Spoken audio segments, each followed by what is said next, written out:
எனக்கு வாழ்க்கையே வெறுத்து போச்சு சார் அப்படின்னு சொல்லிட்டு ஒருத்தர் வந்தார்.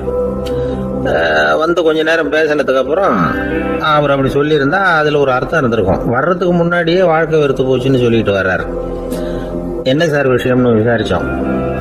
எங்கள் வீட்டில் தினம் 3 வேளையும் ஒரே மாதிரி சாப்பாடு சார், வித்தியாசமே கிடையாது. இப்படியே 3 மாசமாக சாப்பிட்டுக்கிட்டு இருக்கிறேன்.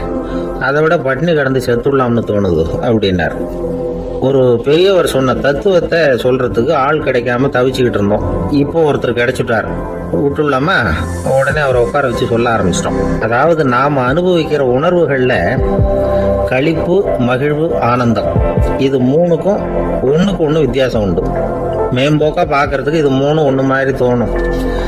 ஆனா அது அப்படி இல்லை. களிப்புங்கிறது உடம்பை பொறுத்தது, மகிழ்வுங்கிறது மனசை பொறுத்தது, ஆனந்தம்ங்கிறது ஆன்மாவை பொறுத்தது. இப்படி இந்த 3 வகையான அந்த சுவைப்புகளின் தன்மையும் வேற வேற. இப்ப முதல்ல களிப்புங்கிறத எடுத்துக்குவோம். நம்ம புலன்களுக்கு களிப்பை தரக்கூடிய பொருள்களுக்கு சில விசேஷ குணம் உண்டு. அது எப்படின்னா, சீக்கிரமே சலிப்பு உண்டு பண்ணும். ஒருத்தர் அந்த பொருளை எடுத்துக்கிட்டா அது இன்னொருத்தருக்கு குறைஞ்சிரும்.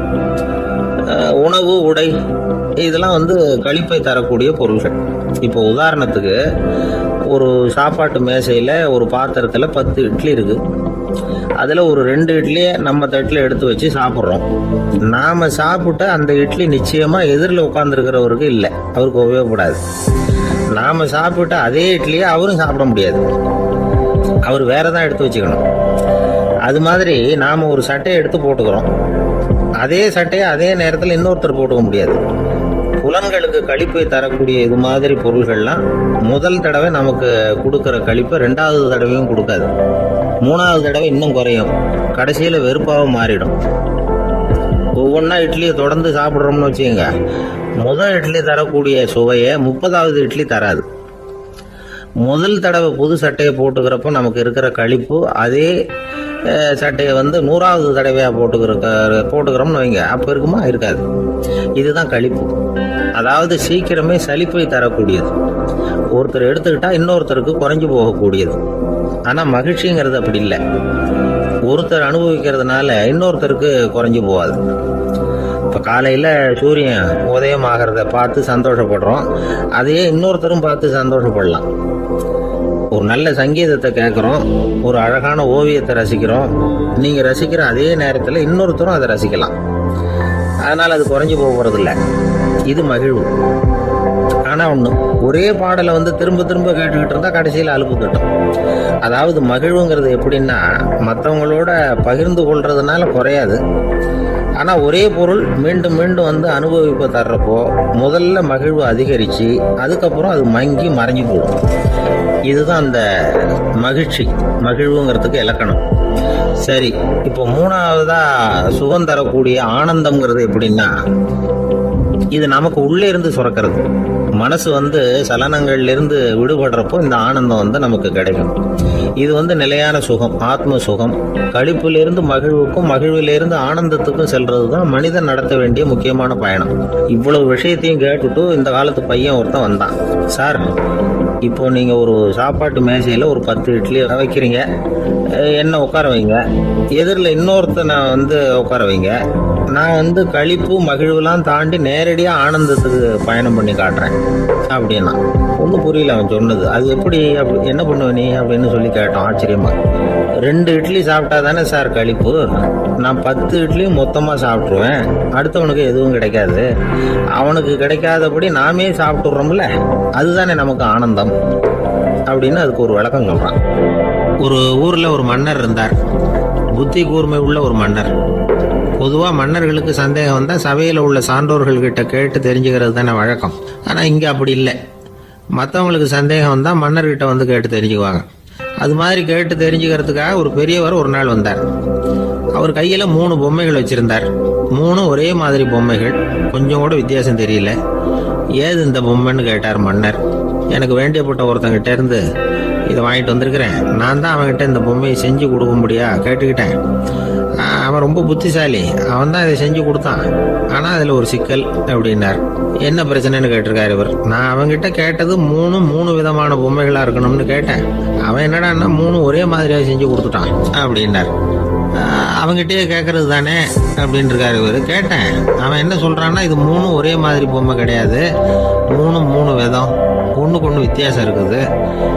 இந்த மூணு பொம்மையும் மூணு விதமான நண்பர்களுக்கு உதாரணங்கள் அப்படின்னு சொல்கிறான். எனக்கு ஒன்றும் புரியல, அதுதான் உங்ககிட்ட வந்தேன் அப்படின்னார். சரி, அந்த பொம்மைகளை இப்படி கொடுங்க அப்படின்னு வாங்கினார் மன்னர். எடுத்துக்கிட்டு உள்ளே போனார். கொஞ்ச நேரம் கழித்து வெளியில் வந்தார். அதுக்கப்புறம் சொன்னார், பாருப்பா, அவன் சொன்னது சரிதான், மூணும் மூணு விதம் தான்.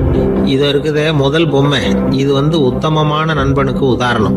இந்த ரெண்டாவது பொம்மை இது மத்தியமமான நண்பனுக்கு உதாரணம்.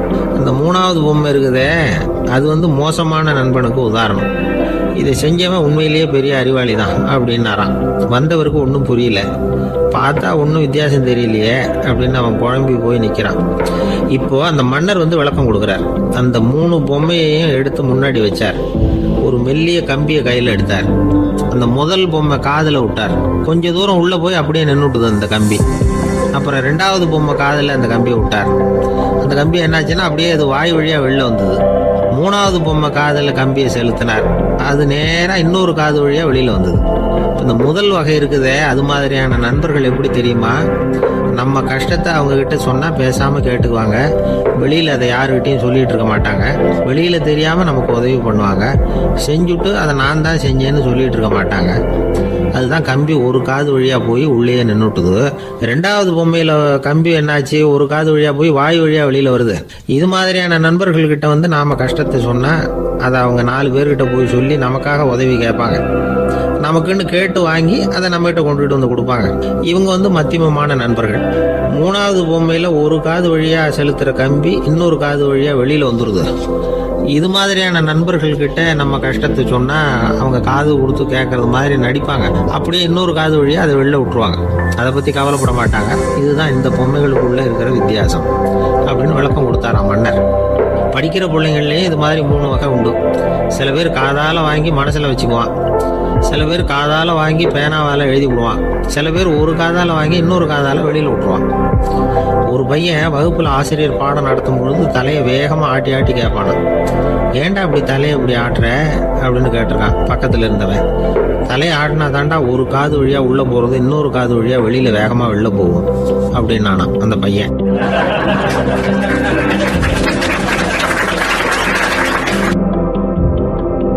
அவர் ஒரு பெரிய குடும்பத்தில் பிறந்தவர். இருக்கிற சொத்துக்கள் எல்லாத்தையும் வாரி வழங்கி விட்டு காட்டுக்கு புறப்பட்டார் தவம் செய்யறதுக்காக. இருந்தது பூராவும் கொடுத்துட்டார். இனிமேல் எதுவுமே இல்லை கொடுக்கறதுக்கு. அப்போ கடைசியாக ஒருத்தன் கையை நீட்டினானா, ஐயா ஏதாவது கொடுங்கன்றிருக்கான். அவர் பார்த்தார்.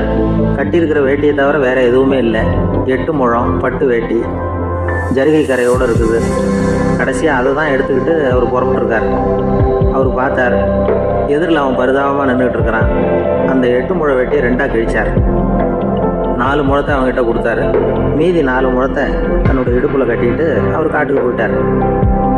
இவன் என்ன பண்ணான் தெரியுமா? கையில் கிடைச்ச 4 முழத்தை எடுத்துக்கிட்டு கடை வீதிக்கு போனான். பழைய பட்டு வேட்டி ஜருகை இதையெல்லாம் விலைக்கு வாங்குற வணிகர் ஒருத்தர் இருக்கார். அவர்கிட்ட போனான். இதை விலைக்கு எடுத்துக்கிறீங்களா அப்படின்னு கேட்டிருக்கான். அவர் வாங்கி பார்த்துருக்கார். ஆஹா, இது ரொம்ப அருமையான வேட்டி, விலை உயர்ந்த ஜருகை, இது ஏது உனக்கு அப்படின்னு கேட்டாரான். அவன் நடந்தது சொல்லியிருக்கான். அப்படின்னா ஒன்று செய்ய, இந்த வேட்டியோட இன்னொரு பாதியையும் மெதுவாக வாங்கிட்டு வந்துரு, உனக்கு நிறைய பணம் தர்றேன் அப்படின்னாரான் அந்த வணிகர். இவன் கொஞ்சம் யோசனை பண்ணி பார்த்தான். கொஞ்சம் இருங்கத்தை வந்துவிடுறேன் அப்படின்னு சொல்லிவிட்டு நேராக காட்டுக்கு போனான். அவர் எங்கே இருக்காருன்னு தேடி கண்டுபிடிச்சான். அவர் ஒரு இடத்துல தவக்கோலத்தில் இருக்கிறார். கட்டியிருந்த இடவேட்டியும் அவர் அறியாமல் நழுவி கீழே விழுந்து கிடக்குது. இவனுக்கு ரொம்ப வசதியாக போச்சு. அவரை கேட்க வேண்டிய அவசியமே இல்லை. மெதுவாக சத்தம் போடாமல் அடி மேலே அடி வச்சு நெருங்கினான். அவர் கண்ணை மூடிக்கிட்டு அவர் பாட்டு நின்றுட்டு இருக்கிறார். இவன் மெதுவாக போய் கீழே கிடந்த அந்த துணியை எடுத்துக்கிட்டு சத்தம் போடாமல் திரும்பி நடந்தான். ஒரு 2-3 அடி எடுத்து வச்சிருப்பான். அப்படி ஓட ஆரம்பிக்கிற சமயத்தில் அவன் காலில் கீழே கிடந்த முள் ஒன்று நறுக்குன்னு தைச்சி விட்டுது. வலி தாங்க முடியாமல் அம்மான்னு கத்திருக்கான்.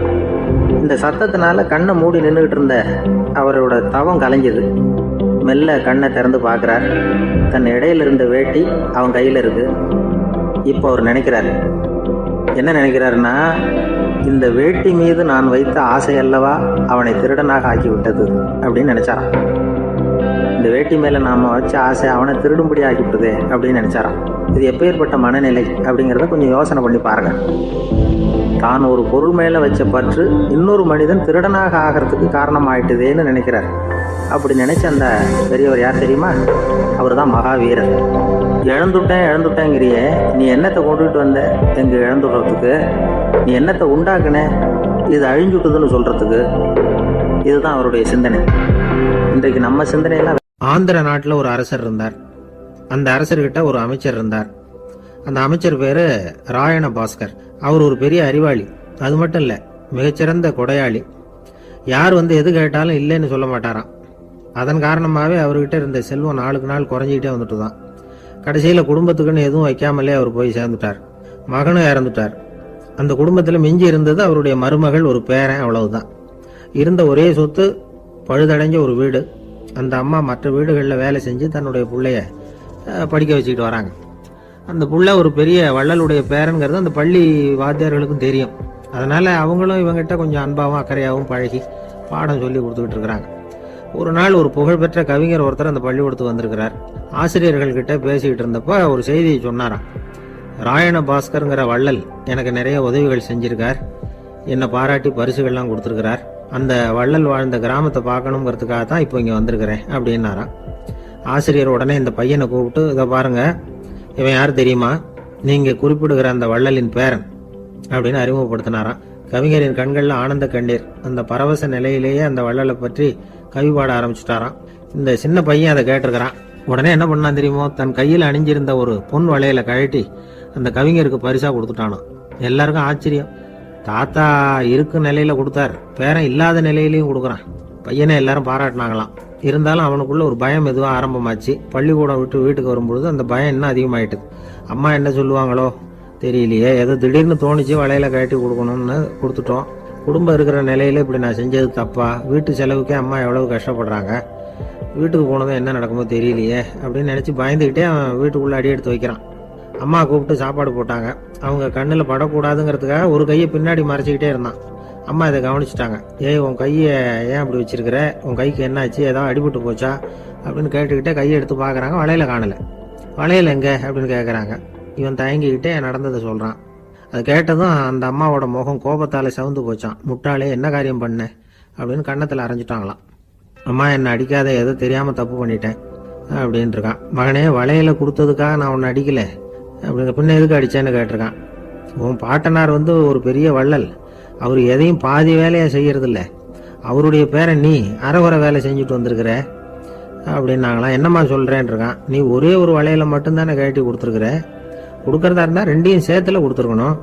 அதுதானே உங்க தாத்தாவுக்கு பெருமை அப்படின்னாங்களாம். அம்மா, தெரியாம இப்படி செஞ்சுட்டேன், உங்ககிட்டையும் அரை வாங்கிட்டேன் அப்படி இப்படின்னு அவன் சொல்லியிருக்கிறான். இப்போ அம்மா கொஞ்சம் இருங்க, அந்த கவிஞர் இன்னைக்கு நம்ம ஊர்ல தான் தங்கியிருப்பார். நாளைக்கு காலையில தான் அவர் எங்க இருக்காருன்னு விசாரிச்சு இன்னொரு வளையலையும் கொடுத்துட்றேன் அப்படின்னு இருக்கான். மகனே, நல்ல செயல்களை எல்லாம் நாளைக்குன்னு ஒத்தி போடாத.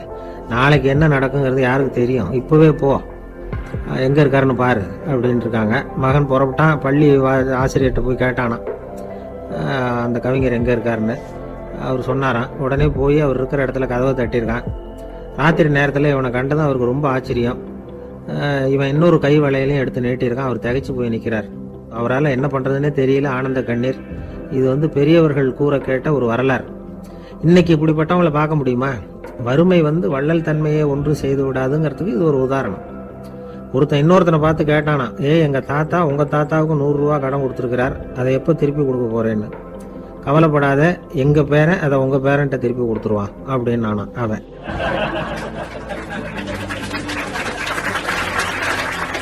ஒரு ஆளை அடையாளம் கண்டுபிடிக்கணும்னா அதுக்கு சுலபமான வழி என்ன? முகத்தை பார்த்து கண்டுபிடிக்கிறது தான். ஆனா மனுஷன் தப்பு பண்ண ஆரம்பிக்கும் பொழுது அவனை கண்டுபிடிக்கிறதுக்கு வேற வழிகளை தான் கையாள வேண்டியிருக்கு. கைரேகை அதுக்கு ரொம்ப உபயோகப்படுது. கைரேகைகள் ஒருத்தருக்கு இருக்கிறது மாதிரி இன்னொருத்தருக்கு இருக்கிறது இல்லை. பல் வரிசையும் அப்படிதான். ஏமாத்துறவங்க அதிகமா போனா இருக்கிறவங்க எச்சரிக்கையா இருக்க வேண்டியிருக்குது. பயோமெட்ரிக்ஸ் அப்படிங்கிறது ஒரு பெரிய தொழில்நுட்பம். இதை உபயோகப்படுத்தி சில பாதுகாப்பு உத்திகளை எல்லாம் உருவாக்கி இருக்கிறாங்க அமெரிக்காவில். வீட்டுக்கு சொந்தக்காரர் குரல் கொடுத்தா கதவு திறக்கும், அல்லது அவர் கை வச்சா கதவு திறக்கும். மற்றவங்க யாரு என்ன பண்ணாலும் கதவு திறக்காது. இது ஒரு முறை. அவரோட குரல் அல்லது கைரேகை ஒரு எலக்ட்ரானிக் சாதனத்துல ஏற்கனவே பதிவு பண்ணப்பட்டிருக்கும். இவர் குரல் கொடுக்கறப்போ அல்லது கையை வைக்கிறப்போ அதை ஒப்பிட்டு பார்த்து சரியா இருந்தா கதவு திறக்கிறது மாதிரி ஒரு ஏற்பாடு. இதே மாதிரி ஒருத்தரோட விழித்திரையில உள்ள இரத்த குழாய் அமைப்பு பாருங்க, அது கூட ஒருத்தருக்கு இருக்கிறது மாதிரி இன்னொருத்தருக்கு இருக்கிறது இல்லை. அதனால அதை வச்சு அடையாளம் கண்டுபிடிக்கக்கூடிய சாதனங்களும் இப்போ பழக்கத்துக்கு வந்தாச்சு. கைரேகையை ஒப்பிடுற சாதனத்தை விட விழித்திரை இரத்த குழாய் அமைப்பை அடையாளம் காணுற சாதனம் இருக்கு பாருங்க, இது ரொம்ப நுட்பமானது. இது நம்ப தகுந்தது. ஒரு ஆளை அடையாளம் கண்டுபிடிக்கிறதுக்கு இது எடுத்துக்கிற நேரம் ஒரு வினாடி தான். ஒரு கருவி இருக்கும், அதுல உள்ள ஒரு சிறு துளையில கண்ணை வச்சு பார்க்கணும். உடனே இந்த சாதனம் குறைந்த சக்தி உள்ள இந்த அக சிவப்பு ஒளியை பாய்ச்சி அவரது விழித்திரையின் இரத்த குழாயை ஆராய்ச்சி பண்ணி ஏற்கனவே அதோட நினைவு பெட்டகத்துல பதிவு பண்ணி வச்சிருக்கிறோமே அந்த அமைப்புகளோட இதை ஒப்பிட்டு பார்த்து சரியான ஆள் தானா இல்லையா அப்படின்னு அடையாளம் காட்டிவிடும். குரலை வச்சு அடையாளம் கண்டுபிடிக்கிறதும் இந்த பயோமெட்ரிக்ஸ் முறைகள்ல ஒண்ணு. ஒரு நபரோட குரல்ல டிஜிட்டல் குறியீடுகளை மாற்றி பதிவு பண்ணிக்கிட்டு மீண்டும் அதே குரலை இனம் காணக்கூடிய சாதனங்கள் ஏற்கனவே அமெரிக்காவில எல்லாம் விற்பனைக்கு வந்தாச்சு. ஒரு ஆளுக்கு ஜலதோஷம் பிடிச்சிருந்தா கூட அந்த சாதனம் சரியாவே கண்டுபிடிச்சிருமா. குரலை மாற்றி பேசுறவங்க கூட இந்த கருவியை ஏமாற்ற முடியாது. இதை ஆஸ்பத்திரிகள், வங்கிகளில் உள்ள இரும்பு பெட்டக காப்பறைகள் இங்கெல்லாம் உபயோகப்படுத்தலாம். குழந்தைகள் உள்ள இடங்களுக்கு இது ரொம்ப உபயோகப்படும். கதவு பூட்டிக்கிட்டுதுன்னு வச்சுக்கோங்க, கதவை திறக்கிறதுக்கு சாவி உபயோகப்படுத்த தெரியாத குழந்தைகள் குரல் எழுப்பிய கதவை திறந்துட முடியும். எதிர்காலத்தில் இந்த பயோமெட்ரிக்ஸ் முறை இன்னும் பல ஆச்சரியங்களை ஏற்படுத்தும் அப்படின்னு எதிர்பார்க்குறாங்க. ஸ்டியரிங்கை தொட்டதுமே காரு ஸ்டார்ட் ஆகிடும், சாவி வேண்டியதில்லை. காரு சொந்தக்காரரை தொட்டாதான் ஸ்டார்ட் ஆகும், வேற யாராவது தொட்டா ஸ்டார்ட் ஆகாது. ஒரு மனுஷனோட நடை, அவர் டைப் ரைட்டரை தொடுகிற விதம், இதையெல்லாம் வச்சு கூட ஆளை அடையாளம் காணக்கூடிய தொழில்நுட்பம் வரலாம். என்னதான் தொழில்நுட்பம் வளரட்டும், குடும்பத்துக்குள்ள நடக்கிற திருட்டுகளை கண்டுபிடிக்கிறது ரொம்ப கஷ்டம். ஒரு வீட்டுல பெட்டியில இருந்த பணம் காணாம போச்சு, வீட்டுக்காரரோ அல்லது பையனோ தான் எடுத்திருக்கணும். பெட்டியை திறந்து பார்த்தா அந்த வீட்டுக்காரம்மா இதுல இருந்து பணத்தை எடுத்தது நிச்சயமா என் வீட்டுக்காரரு தான் அப்படின்னு சொல்ல முடியல. அவங்களால யோசிச்சாங்க. என்னம்மா இப்படி யோசிக்கிறீங்களேன்னு கேட்டிருக்காங்க. நிச்சயமா இந்த பணத்தை எடுத்தது என் வீட்டுக்காரர் இல்லை அப்படின்னு உறுதியா சொல்லிவிட்டாங்க அந்த அம்மா. இது கேட்டவங்களுக்கு ரொம்ப ஆச்சரியமா இருந்தது. அந்த வீட்டுக்காரருக்கு இது ரொம்ப பெருமையா இருந்தது. அது எப்படி அவ்வளவு கரெக்டா சொல்றீங்க அப்படின்னு கேட்டிருக்கிறாங்க. அப்போ அந்த அம்மா சொல்லிச்சான், பெட்டியில இன்னும் கொஞ்சம் பணம் மிச்சம் இருக்குது, இவர் எடுத்திருந்தாருன்னா அப்படி மிச்சம் வச்சிருக்க மாட்டார், அதனாலதான் அப்படி சொன்னேன் அப்படின்னாங்களாம்.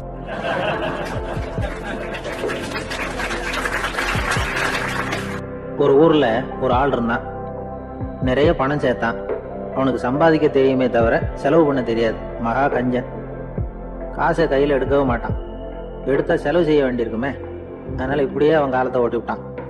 வயசாயிட்டுது.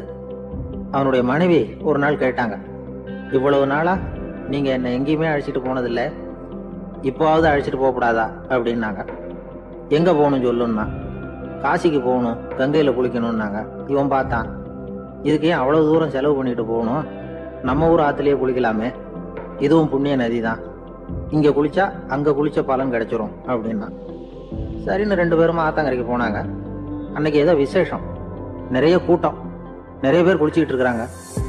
கரையில சில புரோகிதர்கள் நின்றுகிட்டு இருக்கிறாங்க.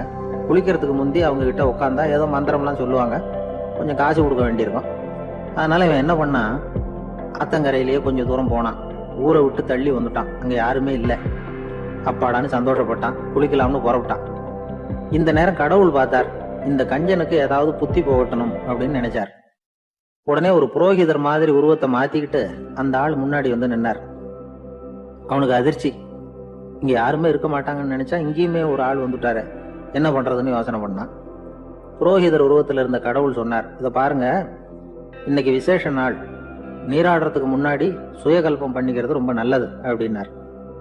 என்கிட்ட பணம் எதுவும் இல்லையேன்னா. பரவாயில்ல, அப்புறமா கொடுங்க, வாங்கிக்கிறேன், ஆனா ஒண்ணு, எவ்வளவு கொடுப்பீங்கிறத மட்டும் இப்பவே சொல்லி விடுங்க அப்படின்னார். இவன் ரொம்ப யோசனை பண்ணான். ஒரு 10 பைசா தரேன் அப்படின்னா. சரின்னு ஒத்துக்கிட்டு எல்லா கிரியைகளையும் அவர் செஞ்சார். அதுக்கப்புறம் கணவனும் மனைவியும் ஆத்துல குளிச்சாங்க. அவர் போயிட்டார். கொஞ்ச நாள் கழிச்சு அவன் வீட்டுக்கு வந்தார் கடனை வசூல் பண்றதுக்கு. வாசல்ல நின்றுகிட்டு இருந்த அவன் மனைவி இவரை பார்த்ததும் தயங்க ஆரம்பிச்சாங்க. அந்த அம்மா கிட்ட விஷயத்த சொன்னார். அந்த அம்மா ஓடி போய் உள்ள இருக்கிற தன்னுடைய கணவர்கிட்ட சொன்னாங்க. அவன் யோசனை பண்ணான், இப்ப வெளியில போனா அவனுக்கு 10 காசு கொடுக்க வேண்டியிருக்கும், அதனால எனக்கு காய்ச்சல்னு அந்த ஆளுகிட்ட சொல்லிவிடு, இன்னொரு சந்தர்ப்பத்துல என்ன பார்க்க சொல்லு அப்படின்னா. அந்த அம்மா போய் சொன்னாங்க. அப்படிங்களா, அப்படின்னா அவரை நான் உடனே போய் பார்க்கணுமே அப்படின்னு உள்ள நுழைய ஆரம்பிச்சார். அவங்க மறுபடியும் இருங்க தான் வரேன்னு சொல்லிவிட்டு உள்ள ஓடி விஷயத்தை சொன்னாங்க. இது எதுடா வம்பா போச்சு அப்படின்னு பார்த்தான். மனைவியை கிட்டத்துல கூப்பிட்டான். இதோ பாரு, ஜன்னி கண்டு நான் இறந்து போயிட்டதா சொல்லிவிடு அப்படின்னா சொன்னாங்க. புரோகிதர் பார்த்தார். அப்படின்னா ஒரு வழியா இருந்து அவருடைய இறுதி சடங்குகளையும் நானே முடிச்சுட்டு போயிடுறேன் அப்படின்னார். உள்ள இருந்தவன் யோசனை பண்ணான், அந்த ஆள் என்ன விடமாட்டான் போல இருக்கு, அதனால ஒரு சவப்பெட்டியில என்னை வச்சு தூக்கிக்கிட்டு மயானத்துக்கு போங்க பாத்துக்கலாம் அப்படின்னா. புரோகிதரும் விடுற மாதிரி இல்லை, கூடவே நடந்து போயிட்டு இருக்கிறார். அங்க இறக்கி சடங்குகளை முடிச்சுட்டு தீ வைக்கிற நேரம் பொட்டிக்குள்ள இருந்த நம்ம ஆளு அலறி அடிச்சுட்டு வெளியில ஓடி வந்தான். புரோகிதர் உருவத்தில் இருந்த கடவுள் சிரிச்சார், தன்னுடைய சுய உருவத்தை காட்டினார். அதுக்கப்புறம் அவனை கூப்பிட்டு, இதை பார்ப்பா, ஏன் இப்படி அல்லாடுற, ஏதாவது வர வேணும்னா கேள்தரேன் அப்படின்னார். அவன் யோசனை பண்ணான். பகவானே, ஒரே ஒரு வரம் தான் உங்ககிட்ட கேட்கணும்னா. என்ன வேணும் கேளுன்னார். அந்த 10 பைசா தட்சணையை தள்ளுபடி பண்ணா போதும் அப்படின்னா. கடவுளும் சரின்னு சொல்லிட்டு போயிட்டார். இப்படி ஒரு கதையை சுவாமி சிவானந்தர் சொல்லியிருக்கிறார். செல்வந்தர்கள் பல பேர் இப்படித்தான் இருக்கிறாங்க. தாங்களும் அனுபவிக்க மாட்டாங்க, அடுத்தவங்களுக்கும் கொடுக்க மாட்டாங்க. இது மாதிரியான கஞ்சர்களுக்கு இந்த உலகம் இல்லை, அந்த உலகம் இல்லைங்கிறார் அவர். இந்த கதையில கடவுள் கடன் வசூலுக்கு வந்தது மாதிரி நம்ம ஊர் ஆள் ஒருத்தன் இன்னொருத்தர்கிட்ட 10 பைசா கடன் கொடுத்துட்டான். திருப்பி வாங்கறதுக்கு நடையா நடக்கிறான். கடைசியா கேட்டான், நீ எப்பதான் கடனை திருப்பி தரப்போற, அதை முடிவா சொல்லுன்னா. வர்ற வியாழக்கிழமை கண்டிப்பா கொடுத்துருவேன் அப்படின்னானா அவன். அன்னைக்கு நான் ஊர்ல இருக்க மாட்டேனே அப்படின்னானா இவன். அதனால என்ன, நானும் தான் அன்னைக்கு ஊர்ல இருக்க மாட்டேன். ஒரு ஊர்ல ஒரு மன்னர் இருந்தார். அந்த ஊர்ல அடிக்கடி சேவல் சண்டை நடக்கிறது வழக்கம். அரண்மனையில ஒரு ஆள் இருந்தான். மன்னருக்காக அவன் ஒரு சேவல் வாங்கிட்டு வந்தான். சண்டை போடுறதுக்காக அந்த சேவலை தயார் பண்ணிட்டு இருந்தான். கொஞ்ச நாள் ஆச்சு. மன்னர் அந்த ஆளை கூப்பிட்டார். என்னப்பா, சேவல் தயாராயிட்டுதா அப்படின்னு கேட்டார். இன்னும் அது தயாராகல மன்னா, இன்னும் வளரல, அதுக்கான தகுதி இன்னும் அதுக்கு வரல அப்படின்னா. எதனால் அப்படி சொல்றேன்னாரு. கோபம் ரொம்ப கடுமையா இருக்குது அப்படின்னா. சரி அப்படின்னு விட்டுட்டார். மறுபடியும் கொஞ்ச நாள் ஆச்சு. இப்ப எப்படி நிலைமை, சேவல் தயாரா அப்படின்னார். இன்னும் இல்ல அரசே, மற்ற சேவல் எங்கேயாவது கூவுற சத்தம் கேட்டா உடனே இது பரபரப்பாயிடுது. பக்கத்துல ஒரு சேவலின் நிழலை கண்டா கூட இது பரபரப்பாயிடுது அப்படின்னா. சரி, இன்னும் கொஞ்ச நாள் ஆகட்டும்னு விட்டுட்டார். கொஞ்ச நாள் ஆச்சு. இப்ப மறுபடியும் விசாரிச்சார். இன்னும் நம்ம சேவலுக்கு அந்த தகுதி வரலமன்னா, போராட்ட உணர்வு அதுக்கு இன்னும் இருந்துகிட்டு தான் இருக்குது. உள்ள மெதுவாக தான் எரிய ஆரம்பிச்சிருக்குது போராட்ட உணர்வு. அப்படி இருக்கக்கூடாது, அது பற்றி எரிய வேண்டாமா அப்படின்னா. இன்னும் கொஞ்ச நாள் ஆச்சு. இப்போ எப்படின்னு கேட்டார். இப்போ அவன் சொன்னா, மன்னா கிட்டத்தட்ட அது போருக்கு தயாராயிட்டுது அப்படின்னு நினைக்கிறேன்னா. எதனால் அப்படி சொல்ற அப்படின்னு கேட்டார். மற்ற சேவலின் குரலை கேட்டா அது அசையறதே இல்லை, ஒரு பொம்மை மாதிரி ஆயிடுது. அதுக்கு உள்ள ஒரு நுட்பமான விழிப்புணர்வு வந்துட்டுது. அதனால அது அமைதியா இருக்குது, மௌனமா இருக்குது. இனிமே அதுக்கு இணையான சேவலே கிடையாது. வெற்றி பெற அது போராட வேண்டிய அவசியமே இல்லை. அதை பார்த்த உடனே எதிரி சேவல்கள் பயந்துட்டு ஓடி போடும் அப்படின்னு சொன்னானா.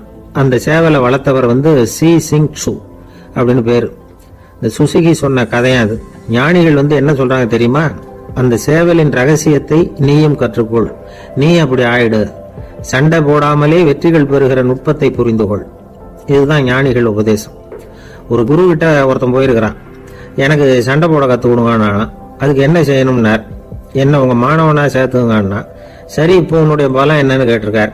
இப்போ நான் தனி ஆளா இருந்து ஒரு 100 பேரை சமாளிப்பேன் நானா. சரி அப்படின்னா என்னுடைய மாணவனா உன்னை சேர்த்துக்கிறேன் இருக்கார். சேர்த்துக்கிட்டார். 6 மாசம் பயிற்சி கொடுத்தார். அதுக்கப்புறம் இவனை கூப்பிட்டு கேட்டார், இப்போ உன்னுடைய திறமை எவ்வளவுன்னு. இப்போ நான் தனி ஆளா இருந்து ஒரு 50 பேரை சமாளிப்பேன் நானா. இன்னும் உனக்கு பயிற்சி தேவைன்னாராம். தொடர்ந்து சில நுட்பங்களை எல்லாம் சொல்லி கொடுத்துருக்கிறார். 1 வருஷம் ஆச்சு. எல்லாத்தையும் கத்து கொடுத்துட்டார். அப்புறம் கூப்பிட்டு கேட்டார், இப்போ உன்னுடைய திறமை எப்படிப்பா, எதிரிகள் எத்தனை பேரை உன்னால சமாளிக்க முடியும்னாராம். அவன் சொன்னான், ஐயா, எதிரிகளின் பலம் என்னங்கிறத புரிஞ்சுக்காம அதை நான் சொல்ல முடியாதுன்னு நானும். இனிமே உனக்கு பயிற்சி தேவையில்லை, போயிட்டு வான்னு அனுப்பி வச்சுட்டாராம். ஒரு உண்மையை நாம புரிஞ்சுக்கணும். அதாவது அடிக்கிறதுக்கு நமக்கு துணிச்சல் தேவையில்லை, அடிக்காம இருக்கிறதுக்கு தான் துணிச்சல் தேவை. அடிச்சா திருப்பி அடிக்கிறவன் மன உறுதி உள்ளவன் இல்லை, அடிச்சா திருப்பி அடிக்காம இருக்கிறான் பாருங்க, அவன் தான் மன உறுதி உள்ளவன். ஒருத்தன் தலைதிரிக்க வேகமா ஓடிட்டு இருந்தானா, எங்கடா ஓடுற அப்படின்னா, எதுக்கு வந்தவன், ஒரு சண்டையை நிறுத்தத்தான் இப்படி ஓடுறேன் அப்படின்னு இருக்கான். யாருக்கும் சண்டை, எனக்கும் இன்னொரு ஆளுக்கும் சண்டை அப்படின்னு நானா அவன்.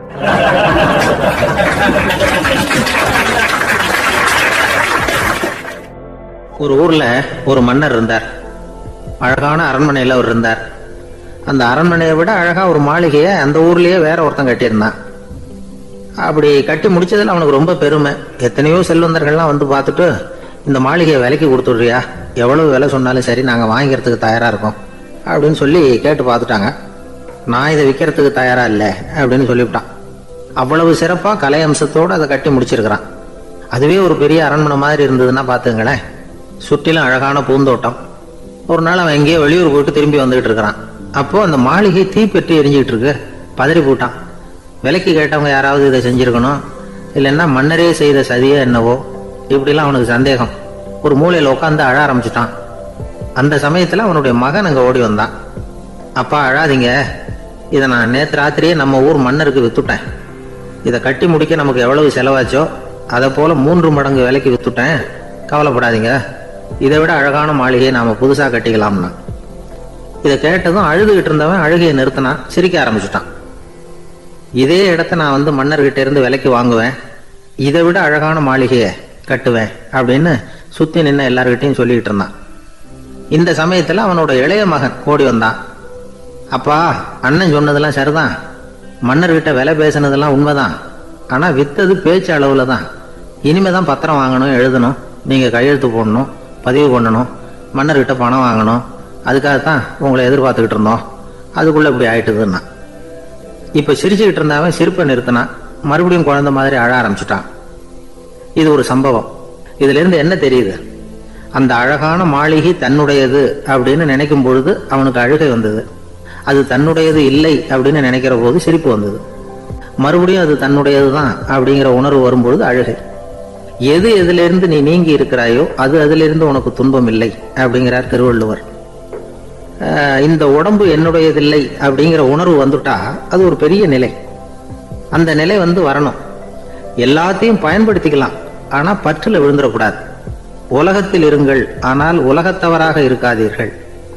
உலகிற்குள் இருங்கள், உலகம் உங்களுக்குள் வந்துவிட அனுமதிக்காதீர்கள். விலகி இருங்கள், விழித்திருங்கள், மௌனமாய் பார்த்திருங்கள் அப்படிங்கிறது சான்றோர் கருத்து. செய்ய வேண்டிய கடமையிலிருந்து விலகி இருக்கிறவர்கள் நம்ம கிட்ட நிறைய பேர் உண்டு. அப்படிப்பட்ட ஒருத்தர் டாக்டர் கிட்ட போனார்.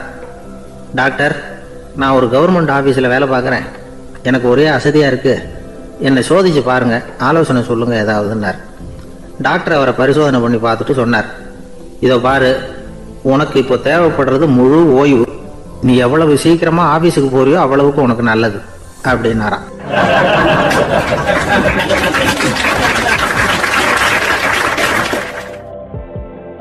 கப்பல் கடல்ல போயிட்டு இருக்கு. புயல், சூறாவளி, அலையெல்லாம் பெருசு பெருசா ரொம்ப உயரமா உண்டாகுது. கடுமையான காற்றிலேயும் வேகமான அலைகள்லேயும் சிக்கி அந்த கப்பல் தடுமாறுது. திசை மாறி போச்சு. எந்த பக்கம் போயிட்டு இருக்கிறோம்னே தெரியல. அந்த கப்பலை செலுத்திக்கிட்டு இருந்த மாலுமி ரொம்ப சாமர்த்தியமா செயல்பட்டார். தன்னுடைய அறிவாற்றலையும் திறமையையும் முழுமையா பயன்படுத்தினார். அந்த கப்பலை கட்டுப்படுத்தினார். மெதுவா அந்த சூறாவளியிலிருந்து கப்பலை காப்பாத்தி கரைக்கு கொண்டுட்டு வந்து சேர்த்துட்டார். மாலுமின்னு ஒருத்தர் இருந்ததுனால அந்த மரக்கலம் காப்பாற்றப்பட்டது. மாலுமின்னு ஒருத்தர் இல்லைன்னு வச்சுக்கோங்க, அந்த கப்பலோட கதி என்னவா இருக்கும் யோசிச்சு பாருங்க. ஒரு கோபக்காரனுடைய நிலைமையும் அப்படித்தானா. கோபக்காரன்கிறவன் ஒரு மாலுமி இல்லாத மரக்கலம் அப்படிங்கிறார் நபிகள் நாயகம். கொந்தளிக்கிற கடல்ல கொடுமையான அலைகளின் உச்சியில அல்லல் படுகிற மரக்கலத்தை விட மோசமானது கோபக்காரனின் நிலைமை அப்படிங்கிறது அவருடைய கருத்து. அது மாதிரி இதுன்னு சொல்லல, அதை விட மோசம் இது அப்படிங்கிறார். ஏன் தெரியுமா? ஒரு கப்பல் கடல்ல தடுமாறினா அதை சரிப்படுத்த மாலுமி இருக்கிறார். அவர் தன்னுடைய சாமர்த்தியத்தினால அதை கட்டுப்படுத்தி சரியான வழிக்கு கொண்டுட்டு வந்துருவார். ஆனா கோபக்காரனுடைய நிலைமை அப்படி இல்லை அப்படிங்கிறார் நபிகள் நாயகம். மனித மனம் ஒரு மரக்கலம், அறிவு அதுல இருக்கிற மாலுமி. மாலுமி மரக்கலத்தை வந்து செலுத்துறான், அவனுக்கு கட்டுப்பட்டு அது ஓடுது. ஆனா கோபக்காரன்கிற மனுஷங்கிட்ட அறிவுங்கிற மாலுமி சரியா வேலை செய்ய மாட்டான். ஏன்னா கோபம் அந்த மாலுமியின் கண்களை அவிச்சிரும், காதுகளை கேட்காம பண்ணிவிடும். கண்ணையும் காதையும் மூடி விட்டு கப்பலை ஓட்டுனா எப்படி ஓட்டுறது? அதனால கோபக்காரன் மாலுமி இல்லாத மரக்கலம். இடி மின்னல்ல மாட்டிக்கிட்டு கஷ்டப்படுற கப்பல் மாதிரி கஷ்டப்படுறான். பெரியவங்க எல்லாம் என்ன சொல்றாங்க? உனக்கு கெடுதல் பண்ணவனுக்கும் நீ நன்மையை செய். எவருடைய விருப்பு வெறுப்பையும் பொருட்படுத்தாதே. பரம எதிரிக்கும் நீ நன்மை செய்ய ஆரம்பிச்சா உன்னுடைய தூய நிலையை பார்த்துட்டு அவனும் உனக்கு நெருக்கமான நண்பனா ஆயிடுவான் இதுதான் பெரியவங்க நமக்கு சொல்லி இருக்கிறது. புனித குர்ஆன் சொல்றது என்ன? தீமையை நன்மையை கொண்டே நீர் தடுத்துக் கொள்ளும் அப்படின்னு சொல்லப்பட்டிருக்கிறதுல. இன்னா செய்தாரை ஒருத்தல் அவர் நாண நன்னயம் செய்து விடல் அப்படிங்கிறார் திருவள்ளுவர். செல்வந்தர் ஒருத்தர்கிட்ட ஒரு சிறுவன் வந்து ஆடு மேய்ச்சிக்கிட்டு இருந்தானா. பெரியவர் அவனை கூப்பிட்டு, நீ நேரா போய் ஒரு ஆட்டுல உள்ள ரொம்ப நல்ல பகுதி எதுவோ அதை எடுத்துட்டு வா அப்படின்னாராம். இவன் போனான். ஒரு ஆட்டு உடம்புல இருந்த நாக்கு, இருதயம், இது ரெண்டையும் எடுத்துட்டு வந்து கொடுத்தானா. பெரியவர் வாங்கி பார்த்தார். அதுக்கப்புறம் இப்ப நீ போய் இன்னொரு ஆட்டுல இருக்கிற ரொம்ப கெட்ட பகுதி எதுவோ அதை எடுத்துட்டு வா அப்படின்னாராம். இவன் போய் எடுத்துட்டு வந்தான். அவன் கையில இருந்தது மறுபடியும் அதே மாதிரி நாக்கு, இருதயம், இது ரெண்டும் தான். என்னது இப்பவும் அதையே கொண்டுட்டு வந்திருக்கிற அப்படின்னாராம் பெரியவர். இவன் சொன்னானா, ஒரு உடம்புல உள்ள ரொம்ப நல்ல பொருளும் இதுதான், ரொம்ப கெட்ட பொருளும் இதுதான் அப்படின்னு. இளம் வயசுல இப்படி பதில் சொன்னவர் தான் பேரறிஞர் லுக்மானுல் ஹக்கீம் அவர்கள். கோபப்படாம இருந்தா இது ரெண்டும் நல்லா வேலை செய்யும், கோபப்பட்டா இது ரெண்டும் மோசமா வேலை செய்யும். அதை புரிஞ்சுக்கிறதுக்காகத்தான் இன்னைக்கு இந்த தகவல். கோபம் வந்துட்டா நாம என்ன செய்யறோங்கிறது நமக்கே தெரியாது. ஒருத்தர் டாக்டர் கிட்ட போனார் அவசரமா. டாக்டர், எனக்கு இப்ப கடுமையான கோப வெறி, எனக்கு கண்ணு மண்ணு ஒன்னும் புரியல, உடனடியாக அதை கட்டுப்படுத்தணும், உடனே இதுக்கு ஏதாவது ஒரு மாத்திரை கொடுங்க பிளீஸ் அப்படின்னார். அந்த டாக்டரும் உடனே ஒரு மாத்திரையை கொடுத்து, இதை உடனே போடுங்க, நான் தண்ணி கொண்டுட்டு வரேன்னு உள்ள போனார். தண்ணியோட திரும்பி வந்தார். இவரு சொன்னார், டாக்டர், நீங்க கொடுத்த மாத்திரை ரொம்ப பெருசா இருந்தது, இருந்தாலும் கஷ்டப்பட்டு முழுங்கிட்டேன்னார். டாக்டர் சந்தேகத்தோட மேசையை பாக்குறார். பார்த்தா மாத்திரை அங்கேயே இருக்குது, பேப்பர் வெயிட்ட காணல.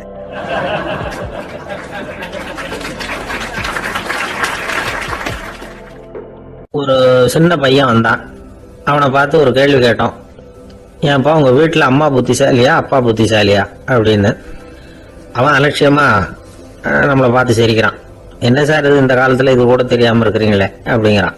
ஒரு சின்ன பையன் நம்மளை பார்த்து இப்படி கேட்டு விட்டானே அப்படின்னு நினைக்கிறப்போ நமக்கு ஒரு மாதிரி ஆயிடும். அதுக்கப்புறம் தான் இந்த தாத்தா பாட்டி எல்லாம் சொல்ற ஒரு கதை ஞாபகத்துக்கு வந்தது. அது என்ன கதை தெரியுமா? ஒரு ஊர்ல ஒரு அம்மாவும் பிள்ளையும் இருந்தாங்களாம். அந்த மகனுக்கு திடீர்னு தேசாந்திரம் போய் வரணும்னு ஆசை வந்துட்டுது. ஊரா போய் சுத்தி பார்க்கணுங்கிற ஆசை. அந்த அம்மாவுக்கு இது பிடிக்கல.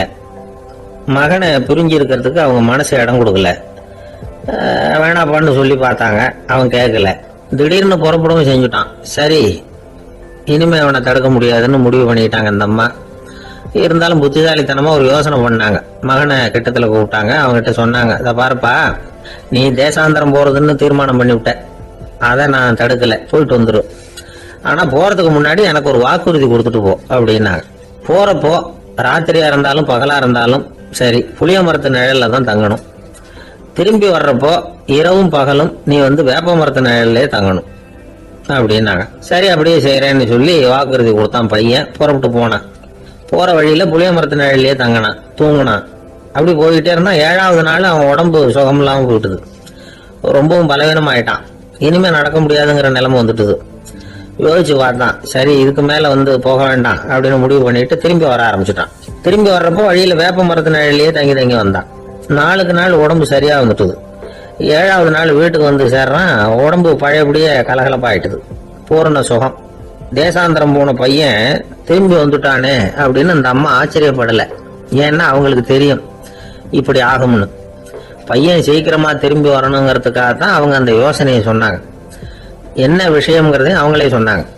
மகனே, புளிய மரத்து நிழல் உடம்புக்கு உஷ்ணத்தை கொடுக்கும், சீக்க உண்டாக்கும். அதனால நீ தொடர்ந்து புளிய மரத்து நிழல்ல தங்கினாவே நோய்க்கு ஆளாயிட்ட. அதனால பயணத்தை முடிச்சுக்கிட்டு திரும்பி வரணுங்கிற முடிவுக்கு வந்துட்ட. திரும்பி வர்றப்போ நீ தங்கினது வேப்ப மரத்து நிழல், அது உடம்புக்கு குளிர்ச்சியை தரக்கூடியது, நோயை தீர்க்கக்கூடியது. அதனால சுகமா வீட்டுக்கு சேர்ந்துட்ட. உன்னோட தேசாந்திர பயணத்தை தடுக்கிறதுக்காக தான் இப்படி பண்ணனேன் அப்படின்னாங்களாம் அந்த அம்மா. பாத்தீங்களா அம்மாவோட புத்திசாலித்தனத்தை? அப்பா இருந்தா இப்படியா பண்ணுவார்? ஒரு அப்பா பையன் கிட்ட 10 ரூபா கொடுத்து, இதை எடுத்துக்கிட்டு அடுத்த ஊருக்கு போய் அங்க இருக்கிற மாமா கிட்ட இதை கொடுத்துட்டு வாடா, வழியில எங்கேயாவது மரத்தடியில படுத்து தூங்கி விடாத அப்படின்னு எச்சரிக்கை பண்ணி அனுப்புனாராம். பையனுக்கு எச்சரிக்கையா வாழறது எப்படிங்கிறத கத்து கொடுக்கறதுக்காக இப்படி பண்ணார். அவன் பணத்தை வாங்கிட்டு போனான். அப்பா சொன்னதை மறந்துட்டு ஒரு மரத்தடியில் படுத்து தூங்கிட்டான். அவனுக்கு தெரியாம அவன் பின்னாடியே போன அப்பா அவன் கையில இருந்த அந்த 10 ரூபாய் நைஸா எடுத்துட்டு வந்துட்டார். அவன் பையில தானே வச்சிருந்தான், அது தெரியாம எடுத்துட்டு வந்துட்டார். அவன் தூங்கிட்டு இருக்கான். எடுத்துட்டு ஒரு மறுபடியும் வீட்டுக்கு வந்துட்டார். பையன் முழிச்சுக்கிட்டு பைய தடவி பார்க்கறான், பணத்தை காணும். அழுதுகிட்ட திரும்பி வந்தான். அப்பா கிட்ட விஷயத்த சொன்னான். அப்பா சிரிச்சுக்கிட்டே சொன்னார், அதுக்குதான்ப்பா ஆரம்பத்திலேயே எச்சரிக்கை பண்ணினேன், இனிமேலாவது நீ ஜாக்கிரதையா இருக்கணும் அப்படிங்கிறதுக்காக தான் இப்படி பண்ணினேன். அந்த பணம் எங்கேயும் போயிடல, நான் தான் அதை உனக்கு தெரியாம எடுத்து வச்சிருக்கிறேன், இதோ பாரு அப்படின்னு சொல்லிட்டு சைடு பாக்கெட்ல கையை விட்டா அது ஓட்டையா இருக்கு. அதை எவனோ ஏற்கனவே கத்திரிச்சு எடுத்துட்டு போயிட்டான். இப்ப அப்பா முகத்துல அசடு வழிஞ்சுதான்.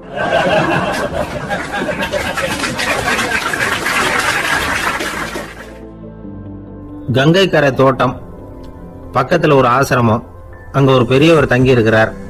அவர் தான் ராமகிருஷ்ண பரமஹம்சர். அந்த ஆசிரமம் இருந்த இடம் கரக்பூர். வங்காளத்துல பொதுவா எல்லாரும் மீன் சாப்பிடுறது உண்டு. கங்கையில குளிச்சுட்டு கையில ஒரு மீனோட வர்றது வழக்கம். இவர் இருக்கிற இடத்துக்கு கங்கையில படகு வழியா வரணும். அப்படிதான் எல்லாரும் வருவாங்க. வர்றவங்களை ஒண்ணு கூட்டி ஆன்மீக விஷயங்களை பத்தி பேசிக்கிட்டு இருப்பார். ஒவ்வொரு நாள் ஒவ்வொருத்தர் நகரத்துக்கு போகணும். வரும்பொழுது மீன் கொண்டுகிட்டு வரணும். அதுக்கு ஒரு அட்டவணையே உண்டு ஆசிரமத்துல. அது பிரகாரம் ஒரு நாள் சுவாமி யோகானந்தர் படகுல போனார். படகை செலுத்தினவங்க ராமகிருஷ்ணரையும் சுவாமி யோகானந்தரையும் மற்றவங்களையும் பித்தர்கள் அப்படின்னு சொல்லி ஏளனமா பேசினாங்க. அவங்க என்ன பைத்தியம் பிடிச்சவங்க அப்படிங்கிறது மாதிரி. சுவாமி யோகானந்தருக்கு ரொம்ப மென்மையான இதயம். இவங்க இப்படி கண்ணாபின்னான்னு பேசுறத பார்த்தா மீனை வாங்கிட்டு திரும்புறப்போ என்ன நடக்குமோ அப்படிங்கிற பயம் வேற வந்துட்டு அவருக்கு. அவ்வளவு மென்மையானவர். இதை தெரிஞ்சுக்கிட்ட ராமகிருஷ்ணர், யோகானந்தா இங்க வா அப்படின்னு கூப்பிட்டார். இவரு கண்ணீரை தொடச்சிக்கிட்டே கிட்ட போனார். சொன்னார், ஐயா, படகு ஓட்டுறவங்க உங்களை பத்தி மோசமா பேசுறாங்க. என்ன திட்டினா பரவாயில்ல, ஆனா உங்களை அவங்க திட்டுறாங்க, அதை என்னால தாங்கிக்க முடியல அப்படின்னார். இதை கேட்டது ராமகிருஷ்ணருக்கு கோபம் வந்துட்டுதான். என்னது, உன்னுடைய குருவை பத்தி அவங்க மோசமா பேசும்பொழுது நீ சும்மா இருந்தியா? வெளியில போ அப்படின்னு விட்டார். குரு நிந்தனை செய்யறப்போ அதை கேட்டுக்கிட்டு சும்மா இருக்கலாமா? குரு நிந்தனையை கேட்டா பாவம் இல்லையா? என்னை தூற்றும் போது அவங்க வந்து பாவம் செய்யறாங்க, அதை கேட்டுக்கிட்டு நீ சும்மா இருந்தா நீயும் பாவம் செய்யற அப்படின்னாராம். அடுத்த நாள் சுவாமி நிரஞ்சனானந்தர் போக வேண்டிய நாள். இவர் படகுல போகும்பொழுதும் அதே மாதிரி நடந்துதான். அவங்க மோசமா பேச ஆரம்பிச்சாங்க, திட்ட ஆரம்பிச்சாங்க. அப்படி கேலி பண்ண ஒருத்தனை இவர் என்ன பண்ணார், பலார்னு கன்னத்துல அரைஞ்சுட்டார். இன்னொருத்தனை கங்கையில தூக்கி எறியறதுக்கும் தயாராயிட்டார். அதுக்கப்புறம் அவங்க யாரும் வாய திறக்கல. மீன் வாங்கிட்டு வர்றப்பவும் படகுல ஒரே அமைதி. அவ்வளவு பயம் அவங்களுக்கு. ராமகிருஷ்ணர் கூப்பிட்டு விசாரிச்சார் என்ன நடந்ததுன்னு. இவர் சொன்னார், அவரு யோகானந்தா போகும்பொழுது என்ன நடந்ததோ அப்படியே தான் இப்பவும் நடந்தது. குரு நிந்தனை செய்யறத கேட்டுக்கிட்டு நான் சும்மா இருப்பேனா? ஒருத்தனை அப்படியே அரைஞ்சுட்டேன், இன்னொருத்தனை ஆத்துல தூக்கி போட்டுருவேன்னு பயமுறுத்தினேன், அவ்வளவுதான் அப்படின்னாராம். இப்பவும் ராமகிருஷ்ணருக்கு கோபம் வந்துட்டு தான். என்ன இது, அணியறது காஷாயம், இருக்கிறது ஆசிரமம், உனக்கு இவ்வளவு கோபம் வந்ததுன்னா அப்புறம் என்னத்துக்கு ஆசிரமத்தில் இருக்கணும்? பிரம்மச்சாரி எப்பவும் அமைதியா இருக்கணும் அப்படின்னு அறிவுரை சொன்னாராம் ராமகிருஷ்ணர். அப்போ இவர் கேட்டாராம், ஏங்க அவருக்கு ஒரு விதமான அறிவுரை சொன்னீங்க, எனக்கு வேற விதமா அறிவுரை சொல்றீங்க, இதுல எது உண்மை அப்படின்னு கேட்டிருக்கார். இதுக்கு ராமகிருஷ்ணர் சொன்ன பதில் என்னன்னா, அட அசடே, சக்கரத்துல காத்து அதிகமா இருந்தா குறைக்கணும், குறைச்சலா இருந்தா கூட்டணும். அவன் சாது, அவனுக்கு அதிக உணர்ச்சி தேவை, உனக்கு படபடப்பு அதிகம், உனக்கு பொறுமை தேவை அப்படின்னாராம்.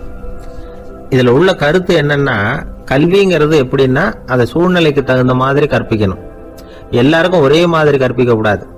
கேட்கிற ஒரு தகுதி, புரிஞ்சுக்கிற திறமை, இதை பொறுத்து கல்வி அமையணும். ஆரம்ப காலத்துல ஒரு குரு, அப்போ ஒரு சீடன் இருந்தான். அது வேடிக்கையான குரு, வேடிக்கையான சீடன். ஒரு ஆசிரமம். ஒரு நாள் ஒருத்தன் அவசரமா அந்த குருவை தேடி வந்திருக்கிறான். என்ன விஷயம்னு விசாரிச்சார் குரு. உங்க சீடர் என்னை வந்து அடிச்சுட்டார் அப்படின்னு புகார் பண்ணானா அந்த ஆள். குரு சீடனை கூப்பிட்டார். அடிச்சியா இந்த ஆளை அப்படின்னு கேட்டாராம். ஆமான் இருக்கான் சீடன். ஏன் அடிச்சே அப்படின்னு கேட்டாராம். இந்த ஆள் உங்களை பத்தி மட்டமா பேசிவிட்டான், என்னால் அதை தாங்கிக்க முடியல, அதனாலதான் அடிச்சுட்டேன் இருக்கான். அப்படி என்ன பேசினா அப்படின்னு கேட்டாராம். உன்னுடைய குருநாதர் இப்பெல்லாம் அர்த்தமில்லாம பேச ஆரம்பிச்சுட்டார் அப்படின்னு சொல்லிவிட்டான், அதனாலதான் அடிச்சுட்டேன் அப்படின்னு நானா. அதுக்காக அடிச்சே அப்படின்னாராம். நான் அதுக்காக அடிக்கல குருவே, இப்பெல்லாம் நீங்க அர்த்தம் இல்லாம பேசுறதாக அவன் சொல்றான், அப்படின்னா இதுவரைக்கும் நீங்க அர்த்தத்தோட பேசினதாகத்தானே அர்த்தம், அது தப்பு தானே அதனாலதான் அடிச்சேன் அப்படின்னு நானும்.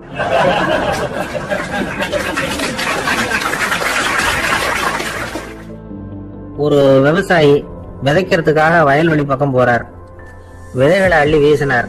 அப்ப என்ன ஆச்சுன்னா, சில விதைகள் பாதை ஓரத்துல விழுந்தது, சில விதைகள் முள் செடிகள் மண்டி இருந்த புதருக்கு இடையில விழுந்தது, சில விதைகள் நல்ல நிலத்துல விழுந்தது.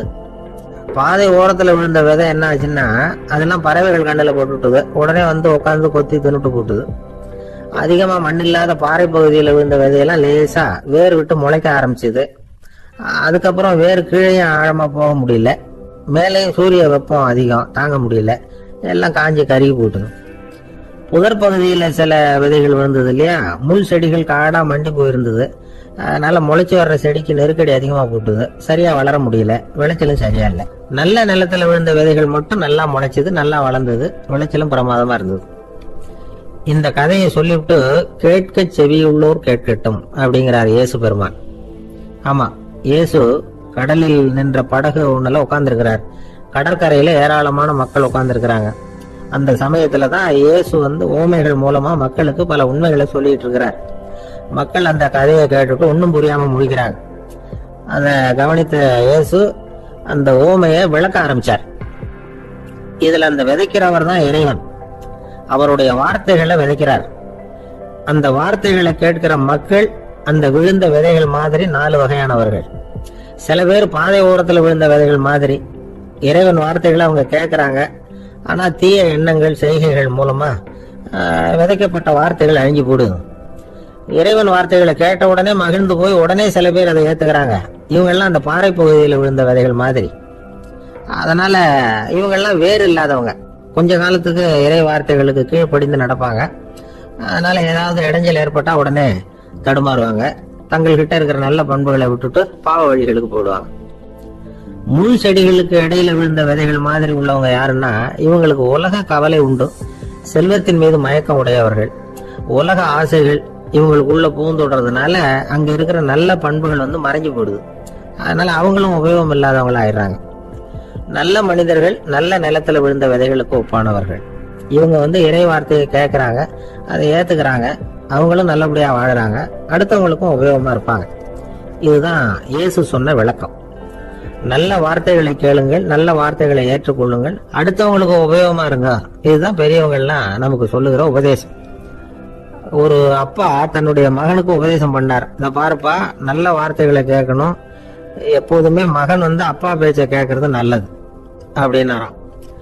நீ ஏதாவது ஒரு தப்பு பண்ணா என் தலையில ஒரு முடி நரைச்சு வெள்ளையா போடும்பா, நீ செய்யற ஒவ்வொரு தப்புக்கும் என் தலையில ஒவ்வொரு முடி வெள்ளையாயிடும் அப்படின்னாராம். பையன் யோசிச்சான், அப்பா இப்பதான் எனக்கு புரியுது, தாத்தாவோட தலைமுடி பூராவும் வெள்ளையா இருக்கிறதுக்கு என்ன காரணம்ங்கிறது எனக்கு இப்பதான் புரியுது அப்படின்னானா.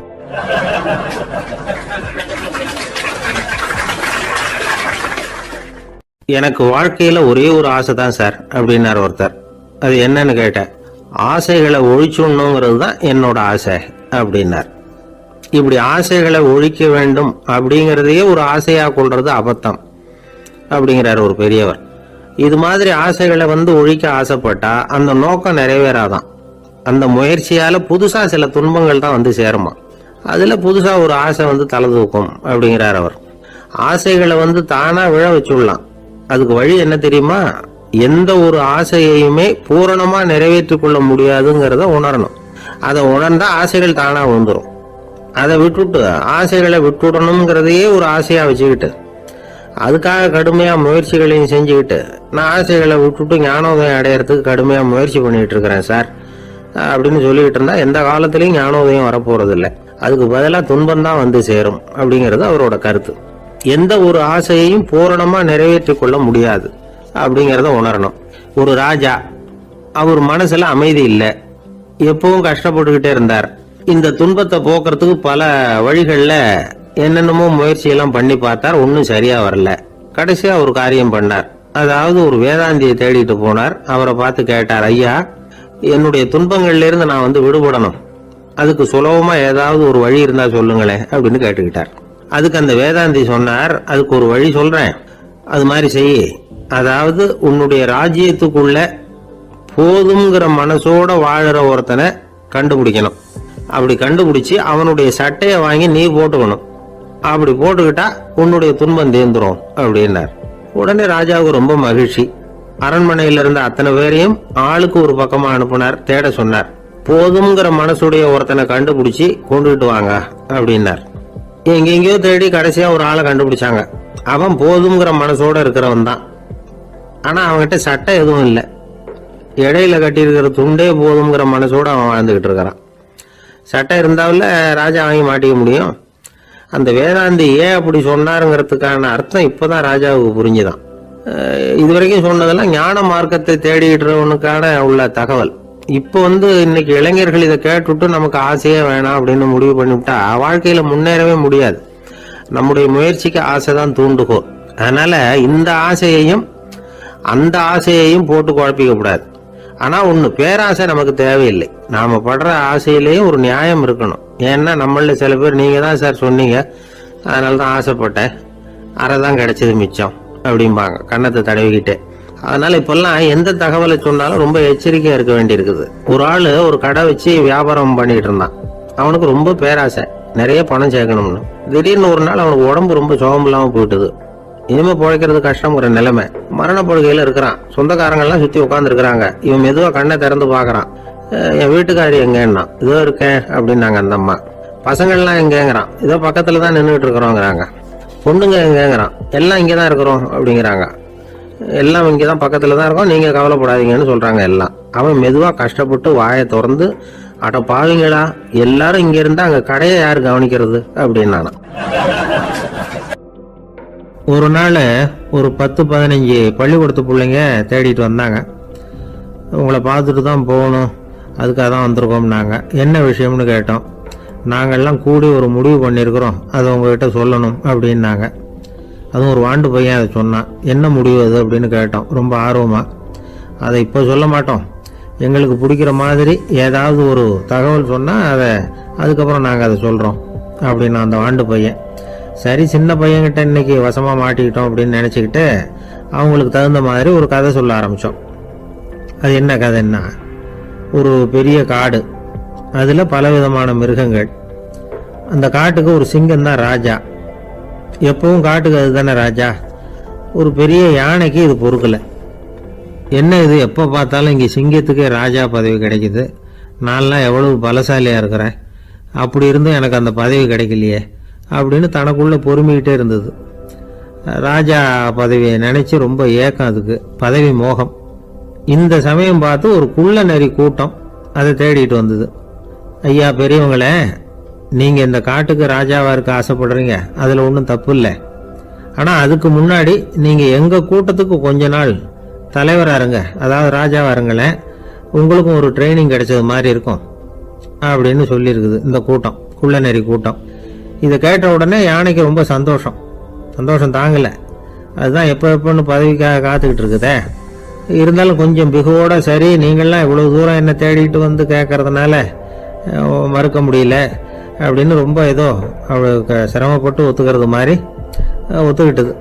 ஏதோ உங்கள் ஆசைக்கு கட்டுப்படுறேன், கொஞ்ச நாள் உங்கள் கூட்டத்துக்கு ராஜாவாக இருக்கிறதுக்கு சம்மதிக்கிறேன் அப்படின்னுது. உடனே அந்த யானை ராஜ நட போட ஆரம்பிச்சிட்டுது.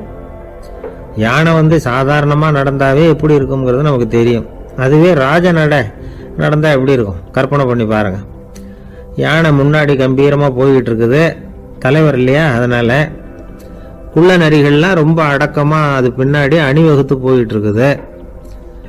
ராஜா வாழ்க, மன்னர் வாழ்க அப்படின்னு கோஷம் வேற. யானைக்கு தலைகால் புரியல, அவ்வளவு சந்தோஷம். அந்த யானைக்கு செருக்கு, ஆணவம் எல்லாம் ஏற்பட்டு போச்சு. அதுக்கப்புறம் அது தரையை பார்க்குமா, நிமிர்ந்து நடக்க ஆரம்பிச்சுட்டுது. தரையை பார்க்கறதே இல்லை. அப்படி போயிட்டு இருக்கிறப்போ ஒரு சதுப்பு நிலத்தில் திடீர்னு காலை வச்சுட்டுது. அவ்வளவுதான், கால் உள்ளே போட்டுது. இன்னொரு காலை எடுத்து வச்சது, அதுவும் உள்ளே போட்டுது. அந்த 2 காலையும் எடுக்கிறதுக்காக அடுத்த 2 காலையும் அழுத்துச்சு, அதுவும் உள்ளே போக ஆரம்பிச்சுட்டுது. இப்போ 4 காலம் வசமாக சேத்துல அழுந்தி போச்சு, எடுக்க முடியல. உள்ள நரிகள்லாம் அதை சுற்றி சுற்றி வந்தது. சிலது சுற்றி நின்று டான்ஸ் ஆட ஆரம்பிச்சுட்டுது யானையை பார்த்துட்டு. இதை யானை பார்த்தது. என்ன இது, தலைவர் நான் தவிச்சுக்கிட்டு இருக்கிறேன், தொண்டர்கள்லாம் சுற்றி நின்று வேடிக்கை பார்த்துக்கிட்டு இருக்கிறீங்க, டான்ஸ் ஆடுறீங்க அப்படின்னு கேட்டுதான். தொண்டர்களே, தலைவர் நான் தவிச்சுக்கிட்டு இருக்கிறது உங்களுக்கு தெரியலையா? இப்போ உடனே உங்கள் தலைவரை காப்பாற்ற வேண்டியது உங்கள் கடமை இல்லையா அப்படின்னு கத்துச்சான் அந்த யானை. குள்ள நரிகளில் ஒன்று முன்னாடி வந்து நின்று அந்த யானையை பார்த்துதான், தலைவரே, எங்களுக்கு ரொம்ப நாளாக ஒரு ஆசை, அந்த ஆசையை நிறைவேற்றிக்கிறதுக்காகத்தான் உங்களை எங்கள் தலைவராக ஏற்றுக்கிறோம்னு சொன்னோம் அப்படின்னு தான். என்ன ஆசைன்னு கேட்டிருக்கு யானை. யானை கறி சாப்பிட்டு பார்க்கணுங்கிறது எங்களுக்கு ரொம்ப நாள் ஆசை, அது இன்னைக்கு தான் நிறைவேற போகுது அப்படின்னு தான் அந்த நரி. இதை கேட்ட உடனே அந்த யானை அப்படியே மூர்ச்சி ஆயிட்டு தான். நரிகள்லாம் அது மேலே ஏறி குதற ஆரம்பிச்சுட்டு தான். பதவி மேலே இருந்த பேராசை அந்த பலசாலியான யானையையே மாட்டி விட்டுட்டுது பார்த்தீங்களா அப்படின்னு சொல்லி முடித்தோம் இந்த கதையை அந்த சின்ன பிள்ளைங்க கிட்ட. சரிங்க, இப்போ நாங்கள் உங்களை தேடி வந்த விஷயம் என்னங்கிறத சொல்லவா அப்படின்னா ஒரு வாண்டு பையன். சீக்கிரம் சொல்லு தம்பி, சஸ்பென்ஸ் தாங்கலை அப்படின்னும். அவன் மெதுவா எங்களை பார்த்து சொல்கிறான், எங்களுக்கு கொஞ்ச நாள் நீங்கள் தலைவராக இருந்தால் தேவலை அப்படி. ஒரு ஊரில் 4 நண்பர்கள் இருந்தாங்க. 4 பேரும் சோம்பேறிகள். 4 பேருக்கும் எந்த வேலையும் செய்யறதுக்கு உடம்பு வளையறதில்லை. இருந்தாலும் சோம்பேறித்தனத்தில் ஒருத்தருக்கு ஒருத்தர் கொஞ்சம் வித்தியாசம் உண்டு. அதுக்கு தகுந்த மாதிரி அவங்களுக்கு பேர் அமைஞ்சு போச்சு. ஒருத்தன் கால் சோம்பேறி, இன்னொருத்தன் அரை சோம்பேறி, அடுத்தவன் முக்கால் சோம்பேறி, கடைசி ஆளு முழு சோம்பேறி. இவங்க 4 பேரும் நண்பர்கள். அப்புறம் எப்படி காரியம் நடக்கும்? 4 பேரும் ஒரு வீதியில் அப்படியே நடந்து போயிட்டு இருக்கிறாங்க. நல்ல பசி, எங்கேயாவது சோறு போடுவாங்களா அப்படின்னு பார்த்துக்கிட்டே வந்தாங்க. அவங்க வந்த வழியில் ஒரு ரூபாய் காசு கிடந்தது தரையில். அவங்க கண்ணில் அது பட்டுது. ஆனாலும் அதை குனிஞ்சு எடுக்கணுமே, அதுக்கு சோம்பேறித்தனம். முழு சோம்பேறி பார்த்தான். பக்கத்தில் வந்துகிட்டு இருந்த முக்கால் சோம்பேறி கிட்ட சொன்னானா, டேய் அதை கொஞ்சம் குனிஞ்சு எடுறா அப்படின்னானா. அவன் என்ன பண்ணான் தெரியுமா? அதுக்கு அடுத்தபடியா வந்த அரை சோம்பேறி கிட்ட சொன்னானா, என்ன எல்லாரும் பேச, நீ அதை கொஞ்சம் குனிஞ்சு எடுறா அப்படின்னானா. அவன் இவனோட மோசம், அடுத்தவங்க கிட்ட சொல்லியிருக்கிறான். அவனும் குனியறதுக்கு தயாரா இல்லை. ஆக கூடி கடைசியில யாருமே காசை எடுக்கல.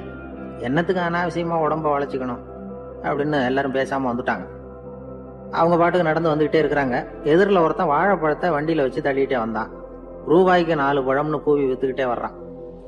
இப்ப அந்த முழு சோம்பேறி சொன்னானா, டேய் வழியில கிடந்தது ரூபா, அதையாவது எடுத்துக்கிட்டு வந்திருந்தா இப்ப இந்த பழத்தை வாங்கி ஆளுக்கு ஒன்று சாப்பிடலாமே அப்படின்னானா. ஆமா சாப்பிட்டுருக்கலாமே அப்படின்னாங்களாம் மற்றவங்களும். ஆனாலும் திரும்பி போய் அதை எடுக்கணும்னு யாருக்கும் தோணலை. பேசாம சோர்ந்து போய் நடந்து வந்தாங்களாம். இருட்டி போச்சு. வழியில ஒரு கோவில். சரி இங்கேயே படுத்து தூங்குவோம் அப்படின்னா ஒருத்தன். அதுதான் சரின்னாங்க மற்றவங்களும். அப்படியே மண்டபத்தில் படுத்துட்டாங்க. கோவில் அர்ச்சகர் வேலையெல்லாம் முடிச்சுட்டு வெளியில வந்திருக்காரு. இவங்கள பார்த்தாராம். ஏன் இப்படி சோர்ந்து போய் கிடக்குறீங்க அப்படின்னு விசாரிச்சிருக்காரு. 2 நாளாச்சுங்க நாங்கள் சாப்பிட்டு அப்படின்னாங்களாம். அவர் உடனே ஐயோ பாவம் அப்படின்னு சொல்லி பானை, விறகு, அரிசி, தண்ணி எல்லாம் கொடுத்து நீங்களே சமையல் பண்ணி சாப்பிட்டுக்கோங்க அப்படின்னு சொல்லிவிட்டு போயிட்டார்.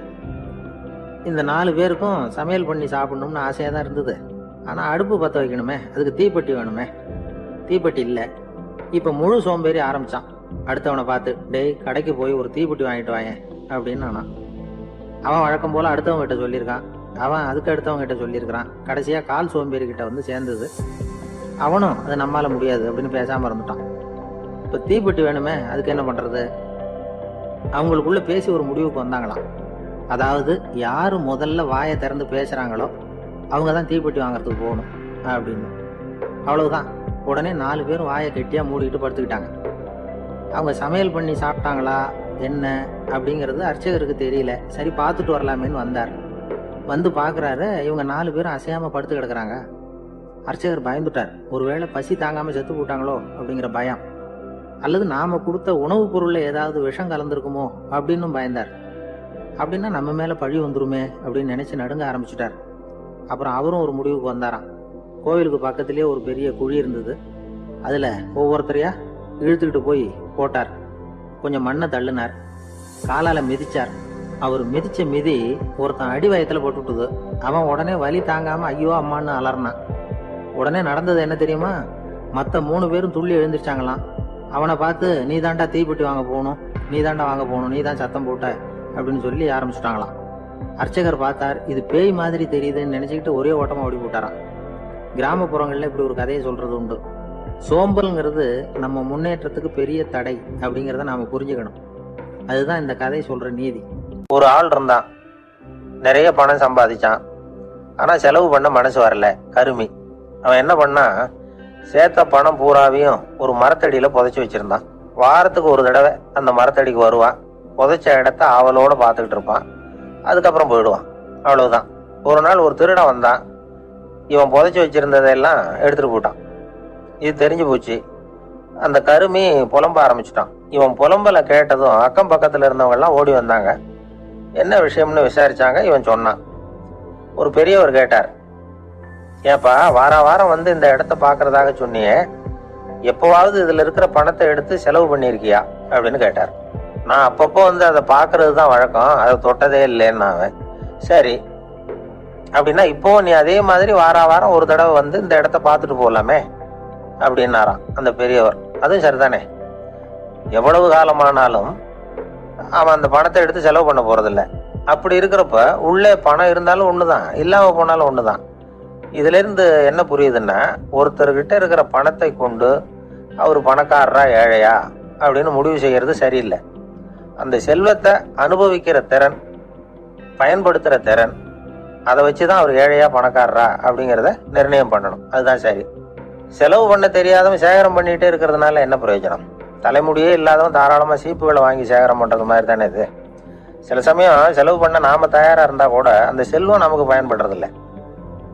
அரேபியாவில் ஒரு நகை வியாபாரி விலை உயர்ந்த முத்துக்களை எல்லாம் அவர் வச்சு வியாபாரம் பண்ணிட்டு இருந்தார். அவர் ஒரு சமயம் ஒரு பாலைவனம் வழியா போயிட்டு இருக்கிறார் ஒட்டகத்துல. அப்போ திடீர்னு கடுமையான புயல் வீச ஆரம்பிச்சுட்டுது. திசை தவறி இவர் எங்கேயோ வந்துட்டார். கூட வந்தவங்களையும் காணல, எங்க போனாங்களோ தெரியல. இவர் ரொம்ப பயந்து போய் அங்கே எங்கேயுமா அலைஞ்சு திரியிறார். வழியே தெரியல. பசி கடுமையாயிட்டுது. ஒட்டகத்து முதுகுல ஒரு மூட்டை இருந்தது. அதை பிரிச்சு பார்த்தார். உள்ள ஏதாவது இருக்கான்னு தேடி பார்க்கறார். அது வரைக்கும் கண்ணுல தட்டுப்படாத அபூர்வமான ஒரு பை கண்ணில் பட்டுது. ஆஹா, அதுல ஏதாவது சாப்பிட்றதுக்கு இருக்கும் அப்படின்னு நினைச்சு ஆவலா அதை பிரிச்சு பார்க்கறார். அந்த பையில விலை உயர்ந்த முத்துக்கள் நிறைய இருந்துதான்.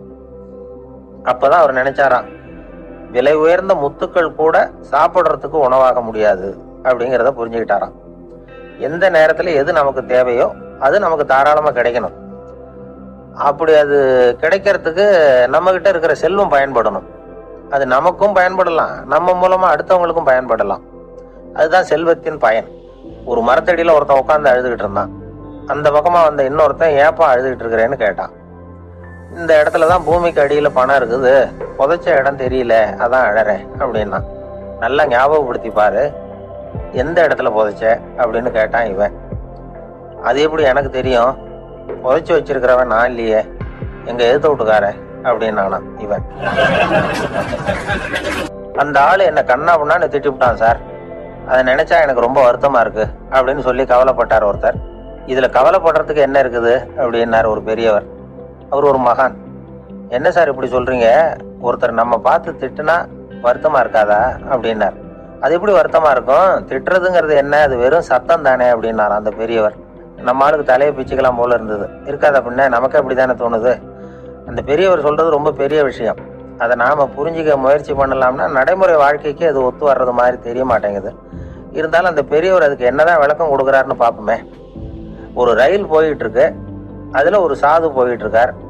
அந்த ரயில் வந்து அவரு ஹரித்வாரம் போயிட்டு இருக்காரு. அவரு ரயில்ல ஏகப்பட்ட கூட்டம். நம்ம ஊர் ரயில் கேட்க வேணும், டிக்கெட் வாங்கிட்டு கொஞ்சம் பேர், வாங்காத கொஞ்சம் பேர். அது என்னத்துக்கு அனாவசியமா டிக்கெட் அப்படிங்கிற நினைப்புல பாதி பேர். இந்த கூட்டத்துக்கு மத்தியில அந்த சாதுவும் போயிட்டு இருக்கிறார். உட்கார்றதுக்காக இருந்த இடத்துல ஒரு ஆள் படுத்திருக்கிறான். கொஞ்சம் முரட்டு ஆசாமி. அவன் காலு பக்கத்துல கொஞ்சோண்டு இடம் பாக்கி இருந்தது. அந்த இடத்துல இந்த சாது உட்காந்துருந்தார். மெதுவா உட்காந்துக்கிட்டார் போய். ஆனா அந்த ஆளு ராத்திரி பூரா இவரை காலால உதச்சிக்கிட்டே இருக்கிறான். அது இவருக்கு ரொம்ப அவமானமா பட்டுது. அதனால துக்கம் ஏற்பட்டது. இருந்தாலும் அதை ஒரு மாதிரியா சகிச்சுக்கிட்டே இவர் வந்து சேர்ந்தார். பொழுது விடிஞ்சது. அந்த சாது ஹரித்வார் வந்து சேர்ந்தார். அங்க ஒரு பெரிய ஞானியை சந்திச்சார். ராத்திரி ரயில்ல அந்த ஆள் உதைச்சதையும் அதனால தனக்கு ஏற்பட்ட துக்கத்தையும் இந்த சாது அந்த ஞானி கிட்ட சொன்னார். சொல்லிவிட்டு, ஏன் சுவாமி, எனக்கு துக்கம் ஏற்பட்டதே அது தப்பா அப்படின்னு கேட்டார். தவறுதான் அந்த ஞானி. உனக்கு இன்னமும் தேக அபிமானம் போகலைங்கிறது தான் அது காட்டுது. அஷ்டாவக்கிரர் என்ன சொல்றார் தெரியுமா, உண்மையான ஞானி யாராவது தன்னை வந்தனை செய்தால் அதற்காக சந்தோஷப்பட மாட்டார், யாராவது நிந்தனை செய்தால் அதற்காக வருத்தப்பட மாட்டார் அப்படின்னு சொல்றார். நிந்தனைங்கிறது ஒரு ஒலி தான். தேகாபிமானம் இருக்கிற வரைக்கும் இந்த ஒலி நம்மளை வந்து வேதனைப்படுத்தும். நான் தேகம் இல்லை ஆத்மா அப்படிங்கிற நினைவு இருந்தா இந்த ஒலி நம்மளை பாதிக்காது. மனு என்ன சொல்றார் தெரியுமா? ஒரு சாதகன் பாராட்டுதலை விஷம்னு நினைச்சு பயப்படணும், அவமானத்தை அமிர்தம்னு நினைச்சு சந்தோஷப்படணுங்கிறார். அவமானப்பட்டா கவலைப்படாம எப்படி இருக்க முடியும் அப்படின்னு தான் நமக்கு தோணும். அதனாலதான் நம்மள யாரும் இதுக்கு உதாரணமா யாரையும் காட்ட முடியல. புத்தரையும் கபீரையும் உதாரணமா காட்டுறாங்க. அவங்களுக்கெல்லாம் அவமானம் ஏற்பட்டப்போ கவலையே படலையாம்.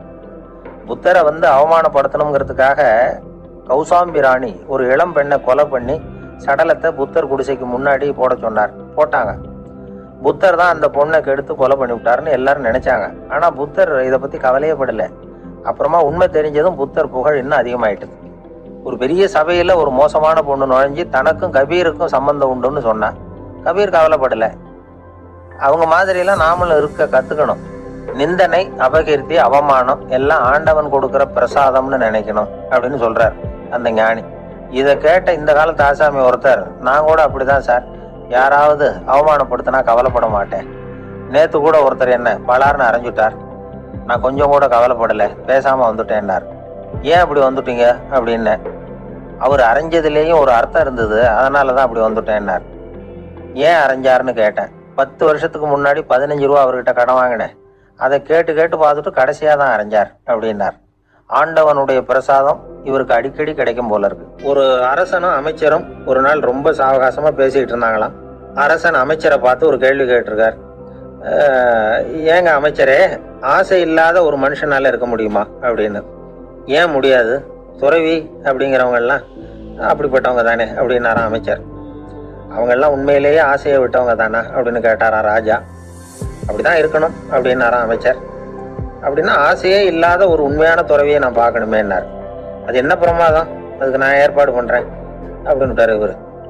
சொல்லிவிட்டு உடனே புறப்பட்டு போனார். அங்கங்க தேடினார். அப்புறம் தான் அவருக்கு புரிஞ்சுது உண்மை துறவியை கண்டுபிடிக்கிறது எவ்வளவு கஷ்டமான காரியம்னு. இருந்தாலும் ராஜா கிட்ட சொல்லியாச்சே உண்மை துறவியை காட்டுறேன்னு. இப்ப என்ன பண்றது? ராஜா கிட்ட சொன்னபடி நடக்கலைன்னா அவருக்கு கோவம் வந்துடும். அமைச்சர் ஒரு யோசனை பண்ணார். அவருக்கு ஒரு வழி தெரிஞ்சுது. அதுதான் சரின்னு முடிவு பண்ணார். அதாவது அந்த ஊர்ல அவருக்கு தெரிஞ்ச நாடக நடிகர் ஒருத்தர் இருக்கிறார், நல்லா நடிப்பார். அவரை போய் பார்த்தார். இதை பாருப்பா, எனக்காக நீ ஒரு காரியம் செய்யணும்னார். என்னன்னு கேட்டார் அவரு. நீ ஒரு துறவி மாதிரி கொஞ்ச நேரத்துக்கு நடிக்கணும். ராஜா உன்னை பார்த்துட்டு போற வரைக்கும் நடி, அது போதும். அதுக்காக உனக்கு 10,000 ரூபா தரேன் அப்படின்னார். அவர் எந்த காலத்துல இவ்வளவு பணத்தை மொத்தமா பார்த்திருக்கார். அதனால உடனே சரின்னு ஒத்துக்கிட்டார். அமைச்சர் அரண்மனைக்கு திரும்பி வந்தார். என்ன அமைச்சரே, இன்னுமா ஒரு உண்மையான துறவி கிடைக்கலன்னார். உண்மையான துறவி ஒருத்தரை இப்பதான் கொஞ்ச நேரத்துக்கு முன்னாடி பார்த்து பேசிவிட்டு வர்றேன். அவர் நம்ம ஊருக்கு வெளியில குளத்தங்கரையில உள்ள ஒரு ஆலமரத்துக்கு அடியில் உட்காந்துருக்கிறார் அப்படின்னாரு இவரு. அப்படின்னா உடனே புறப்படுங்க அப்படின்னார் ராஜா. பரிவாரங்களோட புறப்பட்டார். அங்க அந்த மரத்தடியில அந்த ஆளு வேஷம் போட்டுக்கிட்டு துறவி மாதிரி உட்காந்துருக்கிறான். ராஜா நேரா போனார். அந்த துறவி காலில் பொத்துன்னு விழுந்து வணங்கினார். உடனே ராணியும் அவர் காலில் விழுந்தாங்க. அடுத்தபடியா அமைச்சர் விழுந்தார். அவருக்கு தெரியும் இது நம்ம ஆளு தான்னு. இருந்தாலும் என்ன பண்றது, நேரம். அப்புறம் பரிவாரங்கள்லாம் துறவி காலில் விழுந்து ஆசீர்வாதம் வாங்கிட்டாங்க. ராஜா அப்புறமா தங்கத்தட்டுல பொண்ணையும் பொருளையும் வச்சு அந்த துறவி கிட்ட ரொம்ப பணிவா நீட்டுறார். தாங்கள் தயவு பண்ணி இதை ஏத்துக்கணும் அப்படின்னு வேண்டிக்கிட்டார். அந்த துறவி பற்று இல்லாம அதை பார்த்தார். எல்லாத்தையும் திறந்துட்ட எனக்கு இதெல்லாம் எதுக்காக அப்படின்னு சொல்லி அதை மறுத்துட்டாராம். ஆஹா, உண்மையான துறவியை பார்த்துட்டோம் அப்படிங்கிற ஆனந்தம் அரசருக்கு. ரொம்ப நிம்மதியா திருப்தியா திரும்பி வந்தார் அரண்மனைக்கு. அதுக்கப்புறம் அமைச்சர் யாருக்கும் தெரியாம அந்த துறவிகிட்ட ஓடினார். சொன்ன பிரகாரம் பணத்தை நீட்டினார். இந்தப்பா, நான் உங்ககிட்ட சொன்னபடி 10,000 ரூபா பணம் எடுத்துக்கோ அப்படின்னார். அந்த ஆள் ராஜா கிட்ட சொன்னது மாதிரியே எல்லாத்தையும் திறந்துட்ட எனக்கு இதெல்லாம் எதுக்காக, வேணாம் அப்படின்னு விட்டாராம். நடிச்ச வரைக்கும் போதும்ப்பா, இனிமே இந்த நாடக வசனம்லாம் வேணாம், வேஷத்தை கலைச்சிரும், பணத்தை வாங்கிக்கோன்னார். இல்லைங்க, இது வேஷம் இல்லை, இது வசனமும் இல்லை, இது உண்மை. கொஞ்ச நேரம் துறவி மாதிரி நடிச்சதுக்கே இந்த தேசத்து ராஜா, ராணி, அமைச்சர், பரிவாரங்கள் எல்லாம் என் காலில் விழுந்து வணங்குறாங்க. அப்படின்னா உண்மையான துறவியா இருக்கிறது எவ்வளவு பெருமையான விஷயம். நான் உண்மையான துறவியா ஆக போறேன், அப்படி முடிவும் பண்ணிட்டேன் அப்படின்னார் அந்த நடிகர். வேஷம் கூட எப்படிப்பட்ட விளைவுகளை உண்டு பண்ணுது பாத்தீங்களா. நம்மால் ஒருத்தன் ரொம்ப வசதியா தான் இருந்தான். ஒரு நாள் அவன் சொத்து பூரா திருட்டு போயிட்டுது. அதுக்கப்புறம் இவன் துறவி மாதிரி ஆயிட்டான். ஊர் ஊரா சுத்தினான். ஒரு குருநாதரை தேடி கண்டுபிடிச்சான். அவர்கிட்ட சீடனா சேர்ந்துக்கிட்டான். அவனை பார்த்து ஒருத்தர் கேட்டார், நீ உண்மையான சீடன் தானான்னு. இல்லைங்க, சீடன் மாதிரி நடிச்சுக்கிட்டு இருக்கிறேன் அப்படின்னா. அது குரு துரோகம் இல்லையா அப்படின்னு கேட்டார் அவர். இல்லைங்க, நான் பண்ணது குரு துரோகம் இல்லை,